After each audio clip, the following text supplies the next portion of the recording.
बात करेंगे अगली खबर की जिसने दुनिया की टेंशन बढ़ा दी है और इतनी सारी खबरें देश के अंदर की हैं, लेकिन बावजूद इसके इस खबर की अहमियत को समझते हुए आपको बताना जरूरी है, क्योंकि स्ट्रेट ऑफ हॉर्मूज के लिए अमेरिकी और ईरान, जो अमेरिका है और ईरान है, वो एक दूसरे पर इस वक्त टूट पड़े हैं। खबर है कि दुनिया के सबसे व्यस्त समुद्री व्यापार मार्ग में से एक बाबा अल मंदेब की नाकेबंदी की जा रही है।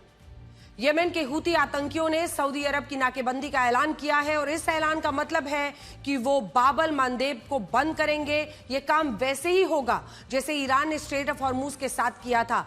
ये तेल के मद्देनजर अगर आप देखिए, सारा व्यापार के मद्देनजर, तो दूसरा सबसे इंपॉर्टेंट रूट है। इसका बंद होना यानी एक बार फिर से हम सब के जीवन पर असर पड़ सकता है। बाबा अल मंदेब स्ट्रेट वैसे ही है जैसे स्ट्रेट ऑफ हॉर्मूज है। स्ट्रेट ऑफ हॉर्मूज ईरान और ओमान के बीच है जो आप देख रहे हैं, और उससे करीब 2500 किलोमीटर दूर बाब अल मंदेब स्ट्रेट है जो येमेन और जिबूती के बीच है। अगर आप मैप पर देख रहे हैं तो बाब अल मंदेब करीब 30 से 32 किलोमीटर चौड़ा स्ट्रेट है जो अदन की खाड़ी और लाल सागर को जोड़ता है। इसका बंद होना, बाब अल मंदेब एक महत्वपूर्ण समुद्री मार्ग है जो एशिया और यूरोप को जोड़ता है, और खास तौर पर इसकी अहमियत बढ़ी है जब स्ट्रेट ऑफ हॉर्मूज बंद है। यूरोप जाने वाले जहाज हिंद महासागर से अदन की खाड़ी, फिर बाब अल मंदेब से गुजरते हुए लाल सागर में पहुंचते हैं, फिर यहां से सुएज नहर से होते हुए भूमध्य सागर में पहुंचते हैं और यूरोप के देशों की ओर चले जाते हैं।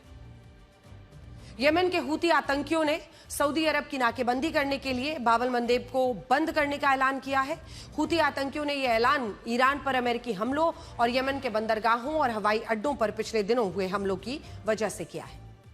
कुछ दिन पहले सऊदी अरब के अबहा से येमेन के हवाई अड्डों पर बमबारी की गई और इसीलिए अब हूती आतंकियों ने सऊदी अरब से जुड़े जहाजों की नाकेबंदी शुरू कर दी है। दुनिया के कुल व्यापार का जानते हैं करीब 12% बाब अल मंदेब से होता है, यानी करीब 97 लाख करोड़ रुपए का व्यापार यहीं से होता है। यही नहीं, दुनिया के 12% कच्चे तेल का व्यापार और 8% एलएनजी व्यापार भी इसी रास्ते से होता है।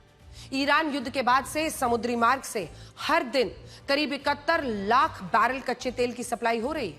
भाई एक स्ट्रेट बंद है, यहां से सब हो रहा था, ये भी बंद हो जाएगा, और अगर ये होता है तो कच्चे तेल की सप्लाई पर जबरदस्त असर पड़ेगा। उससे उसके दाम तेजी से बढ़ने का डर फिर सामने आ गया है। इस नाकेबंदी का सऊदी अरब पर बड़ा असर होगा। इसको आप इस तरह से समझिए कि बाब अल मंदेब के बंद होने से इस मार्ग से जाने वाले व्यापारिक जहाजों को अफ्रीकी महाद्वीप में से घूमकर जाना होगा। जहाजों को हिंद महासागर से अफ्रीकी महाद्वीप पार करते हुए फिर महासागर से होते हुए जाना होगा और फिर वहां से यूरोप और अन्य देशों में। अब इसीलिए कीमतें फिर से बढ़ने का आसार लग रहा है। सऊदी अरब के लिए तो ये और भी मुश्किल स्थिति होगी, क्योंकि सऊदी अरब तक जाने वाले जहाजों को अटलांटिक महासागर से फिर भूमध्य सागर जाना होगा, जहां से वो सुएज नहर से होते हुए लाल सागर में पहुंचेंगे, तब जाकर वो सऊदी अरब जा पाएंगे। मतलब ये है कि बाब अल मंदेब के बाद के बंद होने से समुद्री व्यापार खर्चीला भी हो जाएगा, ज्यादा समय भी लगेगा, यानी कीमतें बढ़नी तय है। बाब अल मंदेब के बाद बंद होने से सऊदी अरब का समुद्री व्यापार लगभग पूरी तरह के ब्लॉक होने की स्थिति में आ जाएगा, क्योंकि उसके एक छोर पर लाल सागर है और दूसरे छोर पर फारस की खाड़ी है। दोनों ही छोर पर जंग की वजह से नाकेबंदी है। इस साल अप्रैल से लेकर अब तक सऊदी अरब ने यानबू बंदरगाह से 45 लाख बैरल प्रतिदिन कच्चे तेल की सप्लाई की है, जिसमें उसका 70% कच्चा तेल बाब अल मंदेब से एशियाई देशों को सप्लाई किया गया है। ईरान युद्ध की वजह से स्ट्रेट ऑफ हॉर्मूज बंद है। सऊदी अरब को पहले ही बहुत नुकसान हो रहा है, इसी वजह से उसने अपना एक वैकल्पिक मार्ग अपनाया था जो लाल सागर की तरफ था।